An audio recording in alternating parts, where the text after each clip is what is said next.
Kapan itu proses kematian? Ketika jasad sudah dimandikan secara upacara. Mengapa pancayanya kita melakukan pancayanya? Pancayanya itu kan dewa yanya, resi yanya, manusia yanya, pitra yanya, buddha yanya. Mengapa tiap-tiap orang melakukan pancayanya, melakukan buddha yanya terlebih dahulu, mencaru dulu? Apakah tidak menunggu harus tidak menunggu habis pancayanya baru mencaru? Reni. Made Reni, ya silakan. Dari Balinya mana nih? Dari Megati Selmadeg. Megati Selmadeg. Nggih. Oh nggih, saya tahu itu di pertigaan yang ada patung itu. Pernah pulang belum? Pernah. Megatinya di mana? Di Megati. Ke utara apa ke selatan? Ke utara. Ke utara Gunung Salak. Oh nggih, terus. Pakai bukan Gunung Salak di Bogor enggak nih? Silakan, Reni. Hal yang ingin saya tanyakan yaitu mengenai tadi Bapak Suara sudah bertanya mengenai Cuntake, tapi ini lebih spesifik mengenai misalnya di Banjar adat kita ada orang yang meninggal. Nah, itu ngabennya masih agak lama. Kita sudah ngayah di sana. Apakah kita krama adat itu sebel sampai pengabenan atau kita bisa sembahyang juga di rumah atau kita menunggu sampai upacara pengabenan itu selesai? Iya, itu saja. Iya, itu saja. Begini, kalau kita bicara kematian, kapan kematian ini menimbulkan kesebelan, itu kesepakatan dibangun dulu. Ya. Kalau belum kena upacara kematian, maka mayit itu belum menimbulkan kesebelan. Kalau semenjak orang meninggal sudah kita mengambil sebel, berarti banten yang dibuat dalam kondisi. Kapan itu proses kematian? Ketika jasad sudah dimandikan secara upacara. Ya, di sini dimandikan di tengah nata nggak nih? Sama kayak di Bali ya, buatkan pepage. Ada dua jenis pemandian hidup dulu oleh masyarakat. Pemandian hidup secara pribadi kan udah begitu meninggal kan keluarga semua mandikan dulu dan menutup lubang-lubang yang dianggap menimbulkan sumber penyakit. Ini penting, telinga, hidung, kemaluan. Makanya saya sarankan kalau di Bali, kalau yang lama meninggalnya itu lama nyekehnya dari manus keluarga, usahakan pasang pempes itu. Oke, karena sering bocor itu. Karena yang paling cepat busuk adalah perut. Ketika perut bocor ada dua pengeluarannya, pada lubang dubur dan pada kemaluan. Ini penting kalau lama. Begitu keluar. Nah, nanti mandi hidup secara masyarakat di pepage dimandiin, habis itu baru mandi secara upacara agama. Mulai dari mekerik kuku, masang ite-ite, penyolasan, ya, masang gegaleng, masang bebekel di sini. Saat itulah Cuntake dimulai. Maka dengan demikian jangan terlebih dahulu dimandikan secara ritual kematian, karena konsekuensi menimbulkan sebel alias cun. Namun demikian itu upacara, karena aura di tempat itu pasti negatif. Mengapa? Ya syukur sekarang kan udah mulai ada pengawet, bahkan kan ada pressure jenazah sekarang sudah. Jadi orang nggak perlu lagi menggunakan tradisional yang bau busuk. Sekarang jenazah sudah tidak menimbulkan bau, sekarang terutama yang dengan teknologi modern ini. Karena dia busuk, kemudian bau amis. Kita ketahui bersama bahwa bau amis, bau busuk melahirkan energi negatif. Maka kekuatan negatif akan banyak di situ.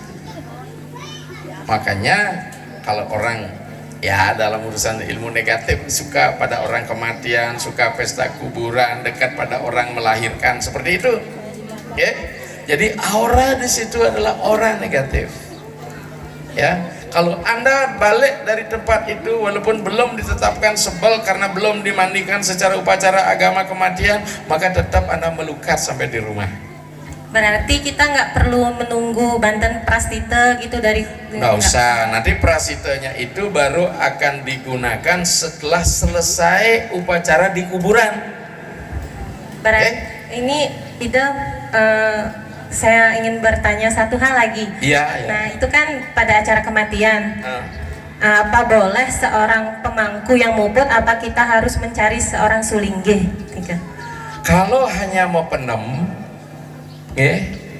mau penem dan mekingsan di geni, masih bisa menggunakan pemangku. Tetapi kalau sudah namanya ngaben, ya di situ ada 3 jenis penyucian: penyucian badan, penyucian pikiran, sekaligus mampu mengantarkan roh itu secara filosofi agama. Maka dengan demikian kriteria orang yang seperti itu adalah melalui proses tersendiri di mana yang bersangkutan harus sudah pernah mengalami proses mati raga. Karena itu dia kematian. Dalam ritual kita ada 3 jenisnya. Ini ya, ada upacara kedatangan, ada upacara kepulangan. Upacara kepulangan, upacara kematian. Maka ada upacara kematian dan upacara kedatangan. Apa itu? Mediksa mati raga dulu, diberi pengentas secara sop ritual. Karena untuk menyucikan atman di dalam casingnya yang disebut dengan suksema sarira, ketika dia akan membakar, bukan hanya pembakaran itu yang disebut menyucikan, mesti ada namanya puja kunapa biseke, ngaskara bangke namanya. Jadi dia bukan apa adanya lagi jasad itu, tapi jasad itu dibakar, dipulangkan, telah mendapatkan kunapa biseke. Jadi badan yang ingin dikembalikan ini karena sudah ternoda. Siapa yang menodakan badan kita ini? Pikiran kita. Pikiran kita terwujud karena karma kita. Badan ini letak dia. Untuk bisa mengembalikan ke alam panca mahabhuta yang murni, maka badan ini dimurnikan. Ini harus dikerjakan oleh sulingge yang sudah dikatakan orang yang telah disucikan. Ya, itu pun ketika dia menyucikan mesti ada proses yang disebut asalin sarira, mengganti badan materialnya menjadi badan Tuhan. Ya, maka itu pengabayan di sini dia penting. Habis itu apa? Memberikan pengetahuan kedewataan kepada sang atman itu dalam casing materialnya, psikisnya, mentalnya. Itu disebut dengan Brahma Rahasya. Dan membangun badan mental yang suci disebut dengan Catur Dewa Atma. Harus ada pemetikan, harus ada diksa penapakan. Bagaimana yang napak itu belum ditapak, artinya apa? Lemo makan jeruk. Jadi demikian pesan saya, maka mangku jangan cuma gaya ngaben. Kalau memang tidak sanggup ngaben permangken, jauhnya jarak sulingnya satu sama lain, cukup kita titip di Pertiwi, nanti ngaben masal kita ambil. Demikian Rene. Yes, semua ide. Ya, silakan yang lain. Dari Desa Tangguh Jaya, Kecamatan Sungai Tengah. Bali sih kenapa ini? Tiang kelahiran Lampung, tapi orang tua saya dari Gianyar. Gianyar Reja. Sukohati, Banjar, Tampat, Batuyang. Di Batuyang? Yeah. Obatnya mulai? Tahun kemarin. Oke kan menuju Batuyang, kejadian udah. Oke, silakan. Wenten penaken titiang sareng Ido Pandita. Di dalam Pancamaweda Bhagavad Gita disebutkan catur asrama, yaitu brahmacari, grihasta, wanaprastha, sannyasin. Apakah tingkatan ini menjadi sebuah kewajiban sebagai peningkatan spiritualitas manusia atau dari yang tingkatan dari Grihasta ke Wanaprasta itu hanya diwajibkan bagi mereka yang memang memilih jalan itu, atau memang merupakan sebagai sebuah kewajiban sebagai peningkatan spiritualitas. Nah, itu yang bisa yang saya tanyakan kepada Ide Panita, Tiang Aturan Parmasanti Om Santi. Bagus Pak. Jadi pola pikir Bapak sudah mengalami kemajuan ini ya, progres. Kalau kita kembalikan kepada agama, dia adalah norma, ideologi, filosofi, keyakinan. Ya, agama di situ dia. Dia tidak mengandung hukum positif. Karena tidak mengandung hukum positif sehingga sanksinya tidak nyata diterima. Padahal catur asrama itu kewajiban. Kewajiban. Ya, kewajiban, tidak bisa tidak. Artinya kewajiban tidak bisa ditawar, bisa diterima, banyak yang tidak melaksanakan. Makanya lembaga Wanaprasta dan lembaga Sanyasi tidak ada. Sulinge pun masih di level Grihasta. Sulingenya Grihasta, jangan Anda berpikir bahwa Sulinge itu adalah Wanaprasta, tidak. Ya. Nah sekarang saya pelan-pelan masuk dunia Wanaprasta. Kegiatan saya ngurus anak sudah enggak lagi. Maka kalau ada Sulinge menikah misalnya lagi karena sesuatu dan lain hal begitu ya, itu Sulinge Grihasta, maka Sulinge Grihasta dibenarkan untuk melakukan perkawinan dengan catatan ini. Satu, ditinggal istri. Dua, tidak punya keturunan laki-laki. Tapi Sulinge ini statusnya masih muda. Kalau saya kan sudah nggak muda lagi ya, ada rambut saya yang muda karena masih putih nih. Belum tua rambut saya, kalau belum tua saya kan hitam yang tua kan. Ya, maka dengan dia wajib hukumnya. Tapi karena tidak mengandung sanksi positif, begitu dilanggar nggak ada apa-apa. Maka oleh sebab itu harapan kita bisa memberikan himbauan, begitu punya cucu, itu si kakek harus mulai mewinten dia. Bukan untuk jadi mangku melayani masyarakat, melayani keluarganya. Jadi mangku pemerajan, tiap hari datang ke sana, mulai dah Wanaprasta. Wanaprasta kan nggak perlu kita masuk hutan belantara yang sesungguhnya, toh. Masuk hutan belantara pikiran kita agar kita bisa membunuh binatang buas, itu nafsu. Nanti baru biksuka apa? Menyerahkan diri total kepada Tuhan. Ya, demikian Pak. Silakan yang lain di belakang. Ingin Om Swastiastu. Swastiastu. Perkenalkan, atas nama saya Pankarte Nusa Panida. Silakan lanjut. Yang menjadi pertanyaan saya, Pancayatnya ini, mengapa Pancayatnya kita melakukan Pancayatnya? Pancayatnya itu kan Dewa Yatnya, Resi Yatnya, Manusia Yatnya, Pitra Yatnya, Buddha Yatnya.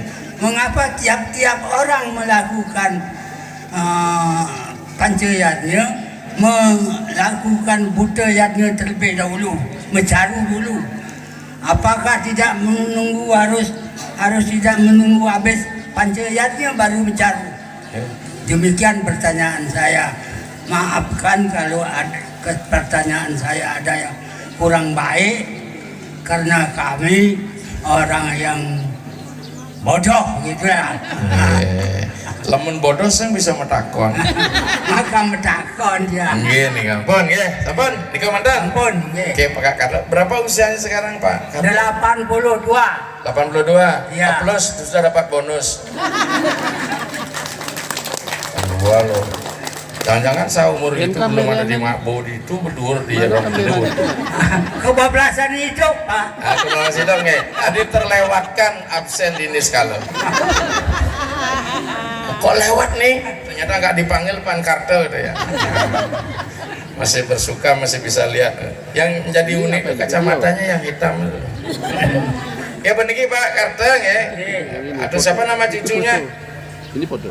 Nama Wayan Cucunya? Keraton.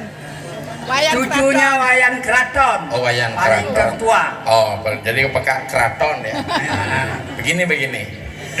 Mengapa kita harus melakukan pancayatnya selalu dilanas oleh budayatnya kan itu? Padahal budayatnya apa mencaru, padahal mencaru itu masuk ke dalam budayatnya. Begini. Ketika alam ini sudah diciptakan yang paling akhirlah unsur panca maha Buddha Kak Keraton. Okay? Jadi alam ini mengalami polusi, mengalami ini kepengaruhan oleh hal-hal yang bersifat negatif. Oleh karma kita, baik karma ucapan kita, baik karma oleh perbuatan kita, baik karma oleh pikiran kita. Maka beragama sesungguhnya adalah menghadirkan Tuhan secara murni. Ya sengaja anak ngentak linggih belum mecaru. Ya enggak? Nah, supaya menghadirkan beliau ke muka bumi ini, maka bersihkanlah alam ini dulu. Betul tidak? Sama dengan ibu-ibu. Kalau ibu-ibunya masih kotor, bapaknya mau turun nggak? Iya nggak? Kan bersih dulu ibunya. Bahkan walaupun ibunya bersih, bapak juga nggak boleh masuk tuh. Apalagi datang bulan. Ya nggak? Jadi dengan demikian bersihkan dulu. Makanya dalam konsep pecaruan itu ada dua jenisnya. Samhara alias peleburan. Bagaimana kita memurnikan alam ini? Bahasa kerennya Pak, sudah terkontaminasi, kena polusi yang disebut klese. Noda. Sama seperti kita, penyucian kita itu bukan hanya penyucian pada pecaruan, melasti pun bagian dari proses sebenarnya pecaruan itu. Sucikan dulu samhara lebur, baru dijadikan landasan seperti ini loh. Sebelum kita jadikan tempat untuk menata buah jadi gebogan, ini kotor, Pak, bersihkan dulu nih, baru kita jadikan landasan. Ya, jadi ini namanya caru landas dengan tiro bawa alias titi mama. Caru untuk mendahului dari semua kegiatan namanya samhara.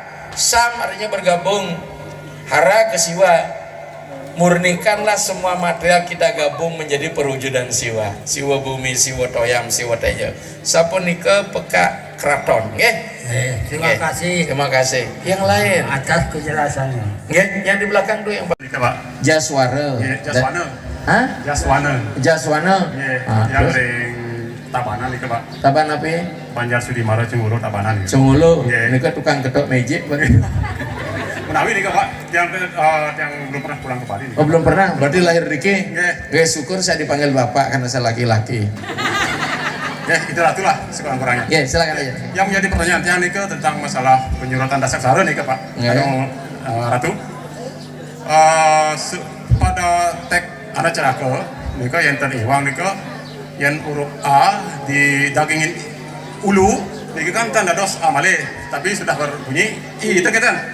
Tapi makin dalam penyuratan dasar sara nika ke 10 aksara nika didagingin ulu candra. Jadi kan menurut yang dia agak simpang sedikit, tidak mau berbunyi sang bang tang ang ing nama siwaya, tapi berbunyi sang bang tang ang ang nama saya. Begitu kira-kira di hadapan Ide Ratu yang adukan semua ini, menapi apakah dasar sara nika ke 10-nya berdaging ulu candra, napikah tidak? Semua. Oh nggih, ampun. Kita mal. Dasar sara diisi ulu candra apa ulu ricam? Ulu candra, apa isen ulu candra? Ndak, apa isennya tetelu tuh?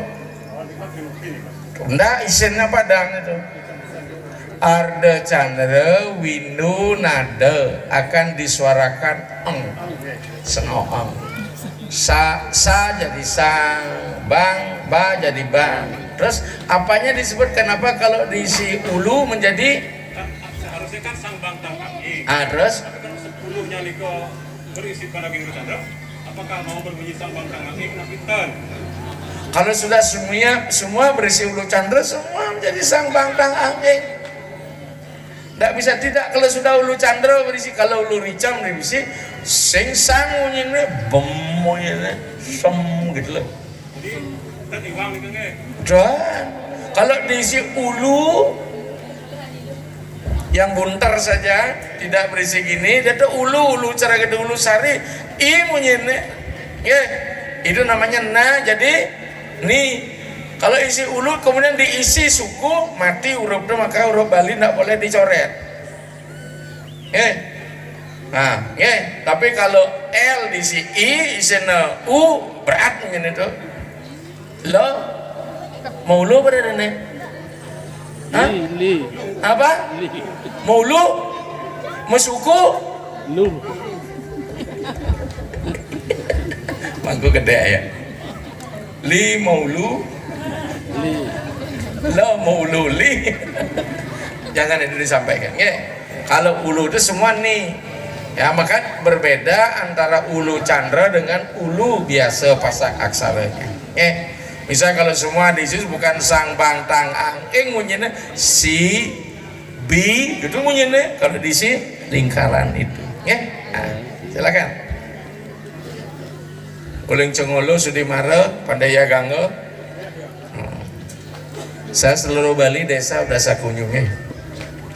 Silakan yang lain. Marga moksa roh lain. Apakah kita mampu memoksakan diri kita? Apa itu moksa? Momo kesan.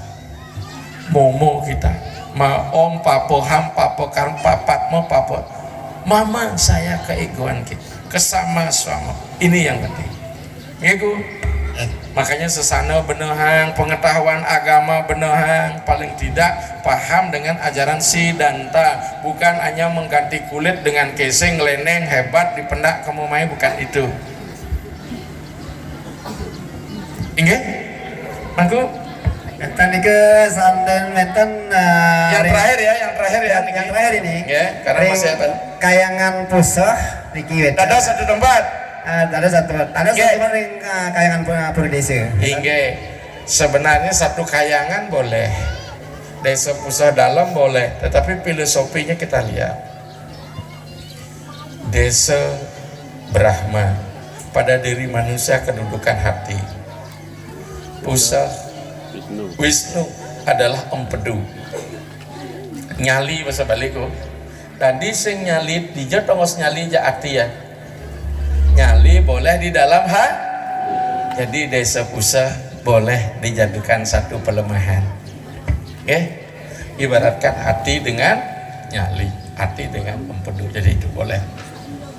Kemudian kita lihat dari Triguna, desa adalah rajas, pusat adalah satuang, dalam adalah tamas. Upayakanlah posisi tepat pangenesor sehingga di sebelah utara atau di ulu desa itulah pusat, desanya di tengah, sementara dalamnya di tebet. Siapa nikah ku? Siapa? Enten malih niki petakan yang kan sering-sering anu nika empung. Niki kan mungkin salah teknis, bukan masalah-salah. Mohon maaf Nah, Lenten ring kayangan posah nike mendirikan rongan 3. Nike tiang nike nunas mangdelurus. Rong 3 gedong apa rong 3 kadi kemulan di rumah? Kadi kemulan. Kemulan. Tiang nunas mangdelurus nike niki. Apa sekarang begini, bangunannya bisa sama, tetapi kan yang melingih belum tentu sama. Pertanyaan saya, siapa yang dilingihkan di rong telu itu? Di desa ditaruh apa di pusat? Di pusat. Masa satu halaman dengan desa? Sebenarnya bangunan berupa kemulan ini bukan di sini saja ditemukan, di daerah Penebel. Itu sering mereka. Di pura desa ada kemulan kok. Desa kemulan, tapi kita tidak tahu siapa yang disanakan di sana. Kemungkinan ini benih cikal bakal Trimurti, sehingga inilah kemudian disubordinatkan menjadi kemulan-kemulan di rumah. Ada anggapan, mungkin dulu masyarakatnya sedikit, kemudian berpindah-pindah dan tidak tempat, nah kawang di ke ya, betara yang guru neng desa Pekraman jadinya disuruh ditaruh, ya. Tetapi menurut tek-tek belakangnya wajan, memang tidak disebutkan bahwa kita boleh membuat kemulan di pusat ataupun di desa. Tetapi di balik kuno, di pegunungan, kita temukan itu. Terserah, ya. Daripada tidak mana menimbulkan konflik, makin kembali pada diri kita. Paling nggak tidak ngapa-ngapain kok. Yang penting Anda membuat bangunan itu, kemudian hari bisa Anda pertanggungjawabkan kepada keturunan kita. Ini yang penting kok. Sing tadi ngawang kita di pura jero maku sing tadi ngawang kita. KKN kanggo kena nira. Jadi demikian umum sebentar sama-sami. Ya. Niki sampun jam 11 menurut waktu web, tapi jam 12 waktu tengah. Ida nak lihat patutnya boy istirahat nih. Tapi kalau ingin dibicarakan sampai sore luar biasa, tapi Anda yang lobo karena masih kita akan kunjungi tempat yang lain, ya. Awang malu muncul di sedang jahana suwut nah. Sehingga dengan demikian ada kesempatan lagi, saya berikan panjang umur dan sehat walafiat, pasti kita bisa kunjungi kembali lagi. Ya. Sukses semua nomor sampai Riki, tapi kayaknya wajahnya ceria deh semua. Itu pertanda rezeki ini luung gitu. Kalau sudah rezeki luung, aman kita. Jadi segala sesuatu jika ada yang kurang berkenan di hati, ada yang merasa tidak puas, mohon dimaklumi. Karena kehadiran saya bukan sebagai alat pemuas. Betul tak? Silakan cari kepuasan dengan pasangannya masing-masing. Ya, Komunika Dumon, mari kita akhiri dengan Rama Santi. Om Santi, Santi, Santi. Om. Susuman.